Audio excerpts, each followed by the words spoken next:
Gimana kabarnya? Ya, alhamdulillah selalu sehat, selalu bahagia. Alhamdulillah, senang mendengarnya. Kita bertemu lagi ya Bu. Iya. Baik, di pertemuan kali ini terima kasih dia sudah berkenan untuk hadir meluangkan waktunya begitu untuk kegiatan pra-observasi ya. Sebelumnya saya berterima kasih juga sudah berkenan hadir dan duduk bersama. Adapun nanti kegiatan ini adalah memiliki tujuan yaitu adalah untuk mengetahui sejauh mana proses pembelajaran yang dia lakukan dalam kelas, dengan perkembangannya seperti apa, dan untuk tindak lanjutnya nanti seperti apa, begitu. Jadi ada beberapa tindak lanjut refleksi dan evaluasi yang akan kita lakukan setelah observasi nanti. Kemudian terima kasih juga waktunya. Dan nanti saya harap jangan berkecil hati kalau saya menyampaikan beberapa pertanyaan terkait observasi yang akan kita lakukan sesuai jadwal. Kalau boleh saya tahu, kita dijadwalkan observasi tanggal berapa? Oke, jadwal kita nanti, jadwal saya mengajar itu minggu depan, Jumat tanggal 22 Maret 2024. Tepatnya Pukulnya nanti kan kita di kelas 13 Bu Anissa, jadi nanti setelah Jumatan itu berarti jam 6 ke 7 ya, setengah 1 ya. Baik, langsung saja ya.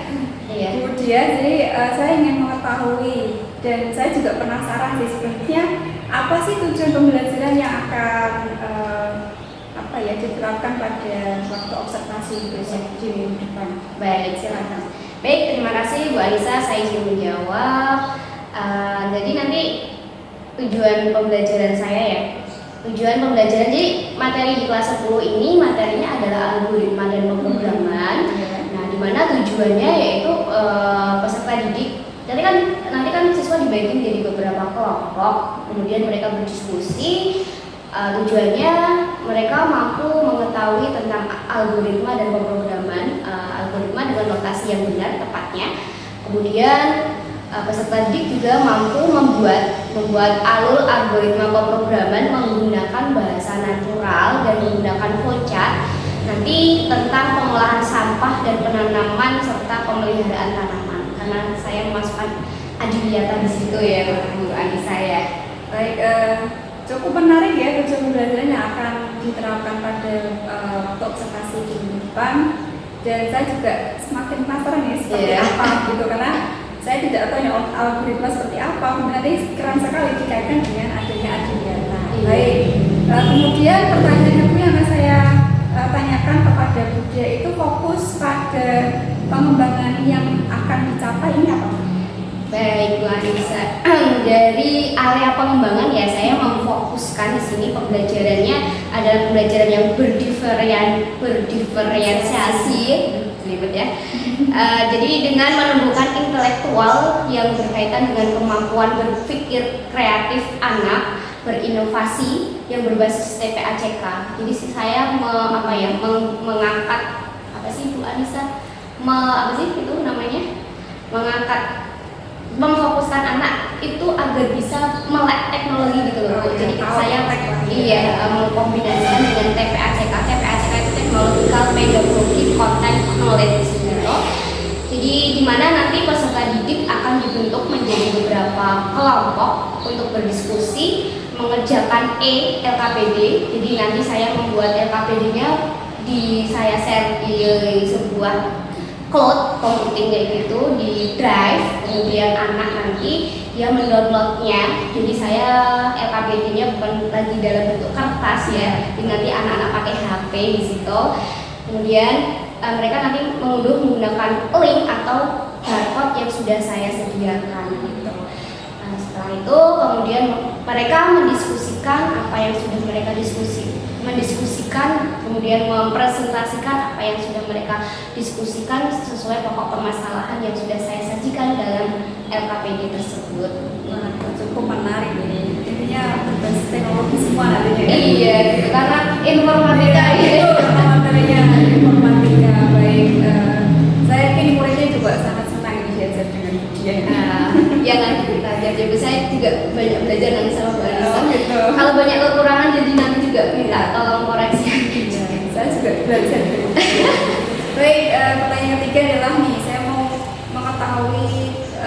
strategi yang dipersiapkan untuk minggu depan apa nih strategi pembelajaran itu?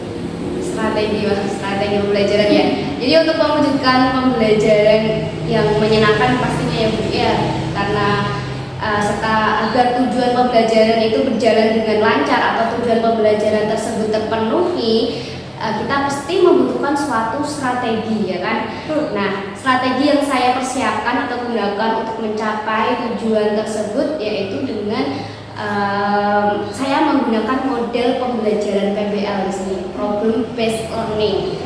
Nah, di mana sintak tersebut terdiri dari ada 5 fase. Fase pertama itu orientasi peserta didik pada masalah. Jadi di situ saya membentuk peserta didik menjadi beberapa kelompok, kemudian menyajikan sebuah masalah dan untuk didiskusikan bersama teman sekelompok mereka. Kemudian fase yang kedua yaitu mengorganisasikan peserta didik untuk belajar. Setelah mereka saya bentuk menjadi beberapa kelompok, kemudian saya menyajikan LKPD tadi, kemudian saya menjelaskan apa aja yang harus mereka lakukan untuk menyelesaikan permasalahan yang saya tuliskan di LKPD tersebut.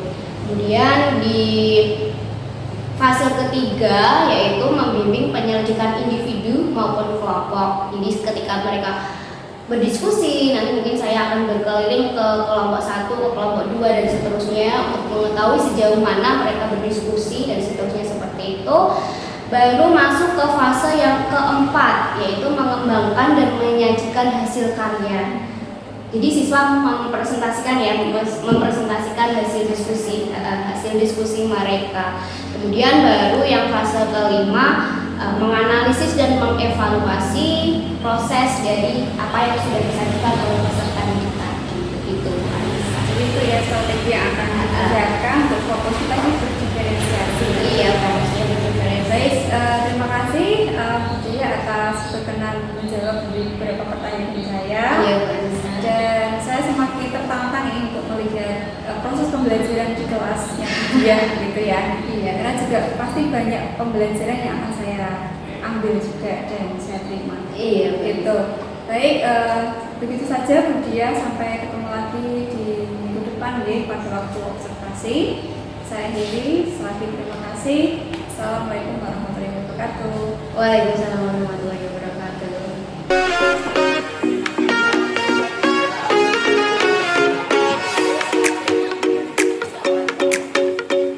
Selamat pagi. Assalamualaikum warahmatullahi wabarakatuh.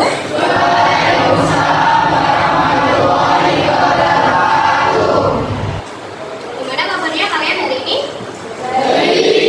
Masih semangat?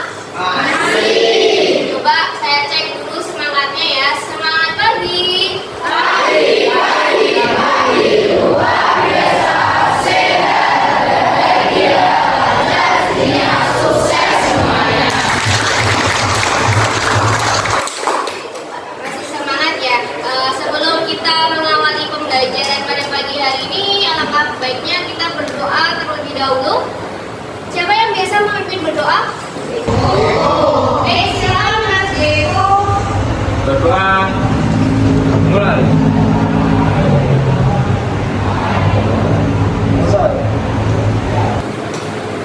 Semoga pembelajaran pada pagi hari ini berjalan dengan lancar. Nah, ya sebelum kita mulai, coba lihat kanan kiri bawah kalian sama laki kalian. Kalau masih ada sampah, silakan dibawa dulu ke tempat sampah.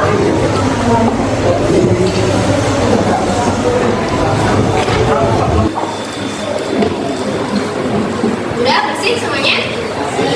Nah, coba sekarang cek kerapian kalian. Dasi kalian sudah ada apa belum?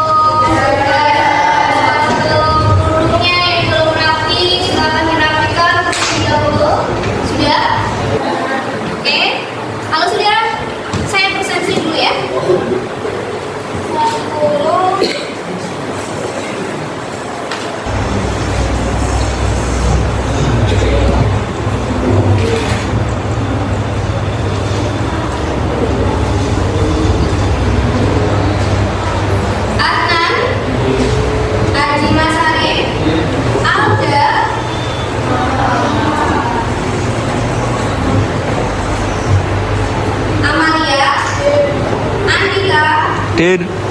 Wisnu, Zahratun. Hadir. Oke, berarti semuanya hadir, cuma Alfa 1 Alda ya. Kenapa? Alda nggak ada keterangan? Nggak tahu kenapa ya? Ini lupa.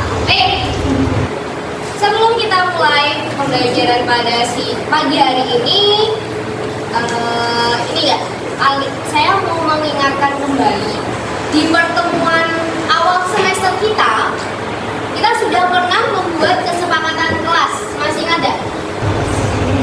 Kesepakatan kelas informatika, masih ingat? Masih ya?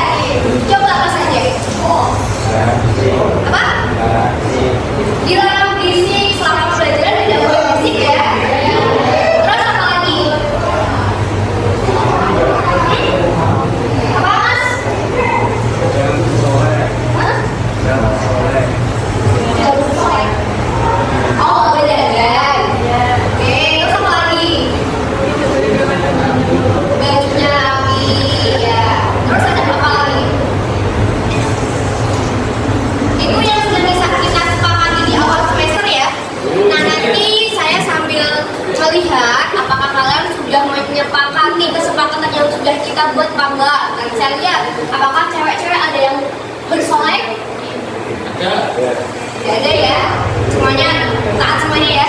Terus rapi, bajunya sudah rapi semuanya belum? Oke, berarti kelas 10-2 ini semuanya sudah menyepakati kesepakatan kita dan sudah dijalankan dengan baik. Ada paksaan nggak dari saya?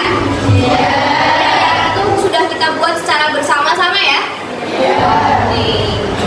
Oke, sebelum kita masuk dalam pembelajaran pagi hari ini, saya sampaikan dulu ya capaian pembelajaran. Jadi capaian pembelajaran dan tujuan pembelajaran pada pagi hari ini. Capaian pembelajarannya adalah peserta didik mampu menerapkan praktik baik konsep pemrograman prosedural dalam salah satu bahasa pemrograman prosedural dan mampu mengembangkan program yang terstruktur dalam notasi algoritma atau notasi lain berdasarkan strategi algoritmik yang tepat. Nah, sedangkan tujuan pembelajarannya nih, tujuan dari pembelajaran pada pagi hari ini yang pertama, setelah berdiskusi, jadi nanti kalian akan membentuk kelompok berdiskusi sama teman kelompok kalian. Peserta didik mampu memahami penulisan algoritma dengan notasi yang benar. Kemudian setelah berdiskusi, peserta didik mampu membuat alur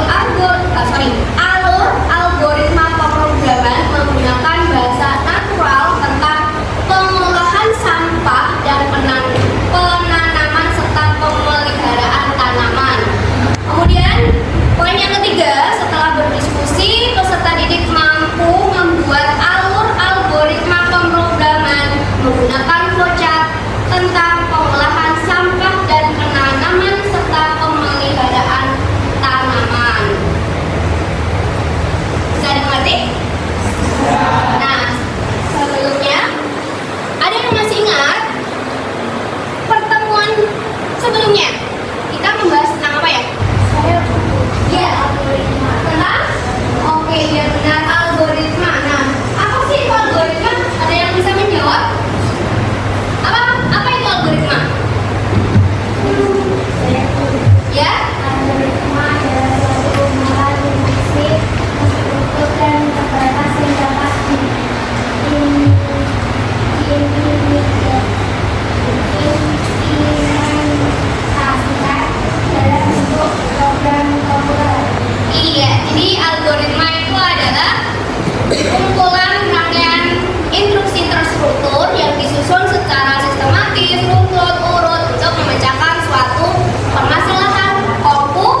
nanti saya share di grup kelas seperti biasa. Tapi sebelumnya, silakan kalian membentuk dulu kelompok. Satu kelompok terdiri jadi berapa anak? 6. Oke, ya. 6 karena kita buat 6 kelompok. Jadi silakan membentuk 6 kelompok. Silakan.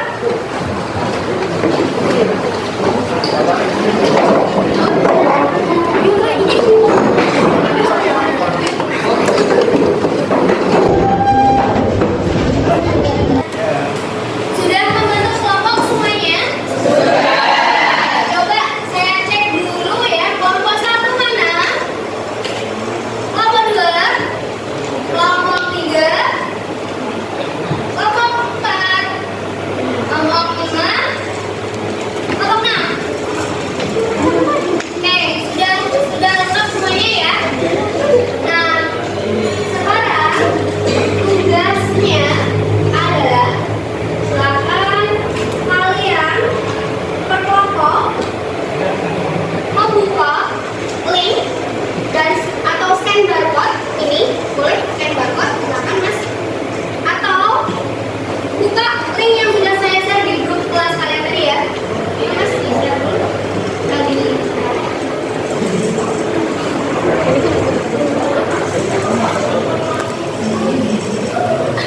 Oke, yuk yang lain silakan di mau barcode atau mau dibuka link yang saya share di grup.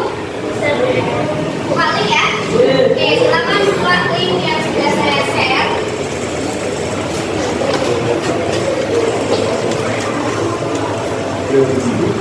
Nah, coba sambil dilihat di grup link worksheetnya. Di situ dijelaskan bahwa setelah kalian membentuk kelompok sebanyak 6 anggota atau 6 kelompok ya, di mana kelompok 1 membuat algoritma mengolah sampah plastik dengan bahasa natural. Kelompok 2 membuat algoritma menanam bunga mawar dengan bahasa natural. Kelompok 3 membuat algoritma membuat pupuk kompos dengan bahasa natural. Kelompok 4 membuat algoritma menghias taman kelas dengan bahasa natural. Kemudian kelompok 5 membuat algoritma membuat vertical garden dengan bahasa natural, dan kelompok 6 membuat algoritma mengolah sampah organik dengan bahasa natural. Nah, setelah kalian membuat algoritma menggunakan bahasa natural, kemudian silakan ubah ke dalam flowchart.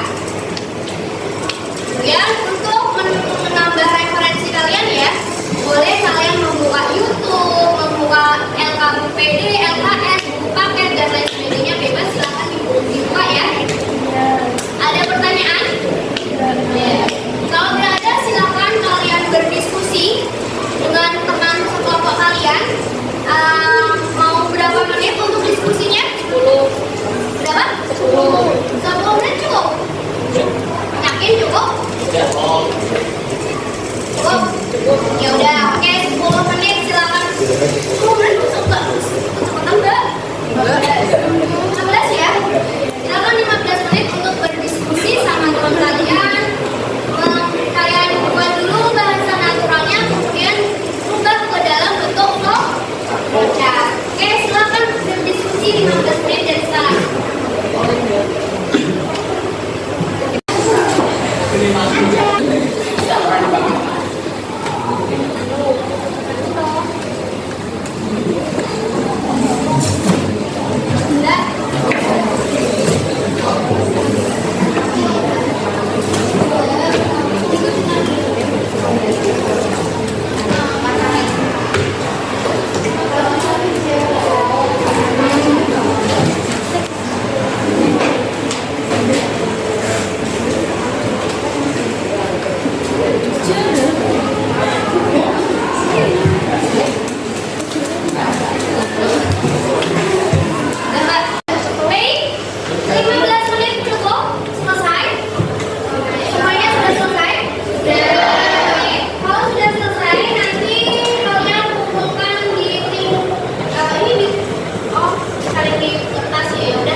kualitas. 2. Campur kompos perbandingan 3/1 kompos tanah.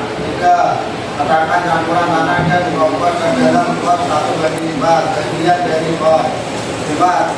Soplet polybag mawar bag dalamnya pakai silet sekelilinnya.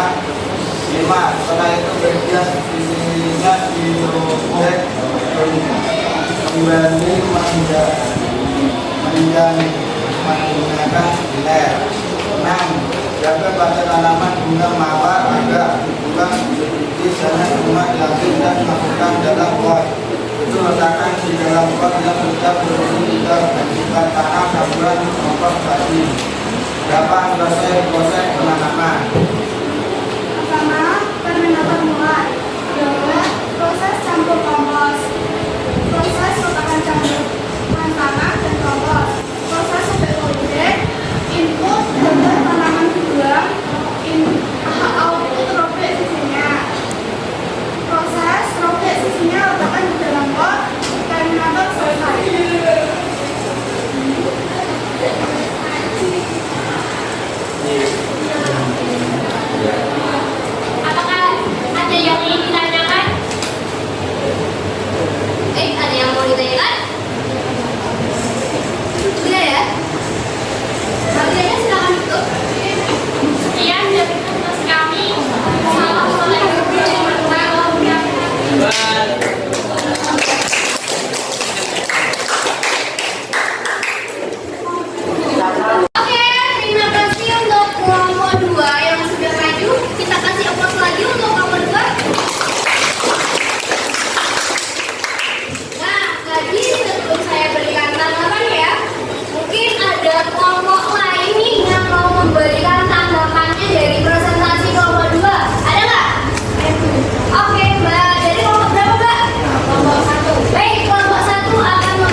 Waalaikumsalam warahmatullahi wabarakatuh. Bu Anissa. Ya, senang hari ini berjumpa lagi setelah kita melakukan agenda observasi ya. Iya. Dan kita sebelumnya sudah melakukan wawancara pra observasi.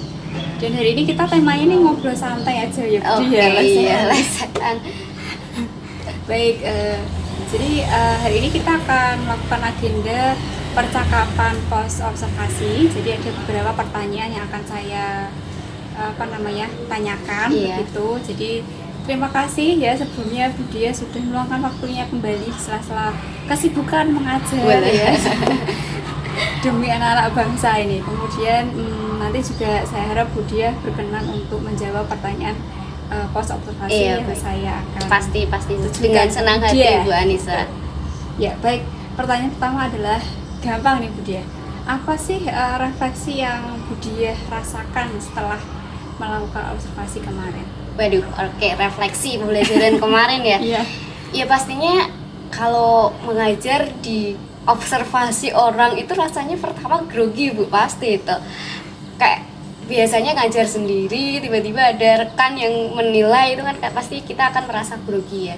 Tapi itu di awal-awal saja, tapi setelah saya memberikan materi, menyampaikan tujuan dan sebagainya, ya udah ngalir seperti biasa aja, seperti ngajar biasa aja. Dan pastinya kalau perasaan saya pas mengajar kemarin pastinya senang ya, karena saya kan kemarin kebetulan dapat kelas observasinya di kelas 10-3 ya pastinya anaknya kan enak ya, menyampaikan pelajarannya enak, diajak berdiskusi juga enak. Jadinya ya saya merasa nyaman begitu. Juga tujuan pembelajaran tercapai ya. Iya. Karena anak-anak juga inilah aktif dalam pembelajaran. Gitu. Cukup senang berarti ya, Iya, Bu, cukup ya. senang, cukup Puas nggak senang. nih? Ya puas sekali. Baik, kalau saya ingin bertanya nih secara presentase terkait dengan tujuan pembelajaran, apa yang Ibu Diah kemarin lakukan itu, kalau dari angka 10 sampai 100 ini berapa persen Ibu? Berarti saya menilai diri saya Iya, sendiri ini.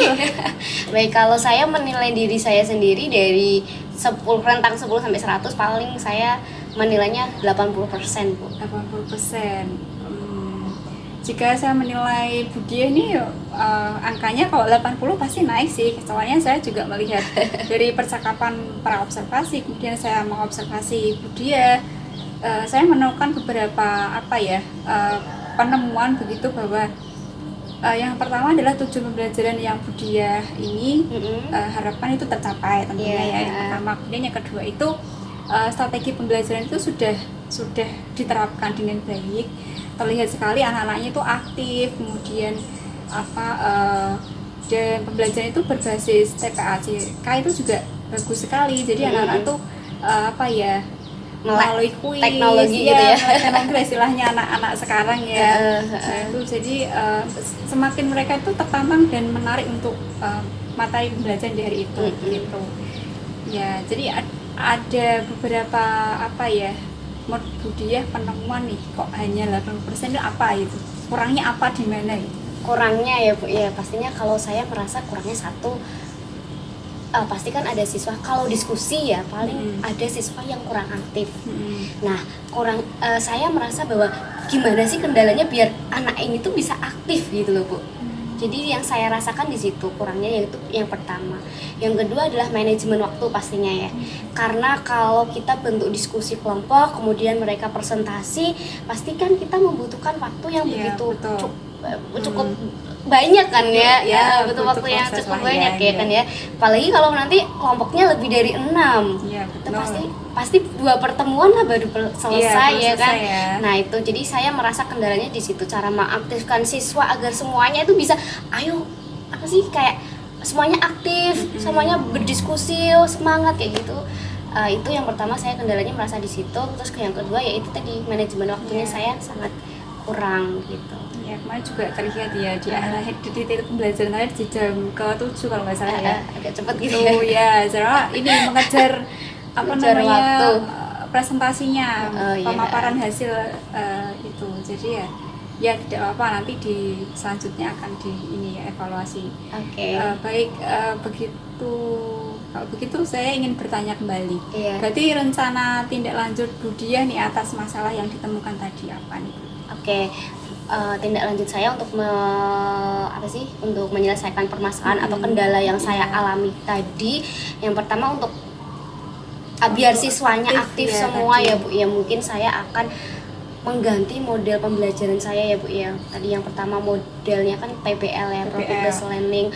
Mungkin nanti saya juga akan menggabungkan dengan model pembelajarannya yang lain, misal menyelingi mereka dengan gamenya nanti saya mungkin LKPD-nya saya buat game. Jadi kan biar semuanya hidup ya, biar semuanya aktif kayak seneng gitu, ya, seneng Bu, ya. semuanya kerja semua, nggak ada yang diem terus jagain satu dengan yang lain. Mungkin seperti itu bisa saya terapkan satu model pembelajarannya. Terus yang kedua, agar manajemen waktunya cepat, mungkin saya akan memperkecil jumlah kelompoknya kali ya, mungkin menjadi 4 kayak gitu kan, jadi kan kayak Kelompok besar. kelompok Ya, besar. sedang Jadi kan mungkin untuk satu pertemuan cukup gitu. bisa selesai di tujuan pembelajaran di hari itu. Iya. Tidak menjadi PR di pertemuan selanjutnya. Iya, benar sekali Bu Anissa. Jadi itu ya.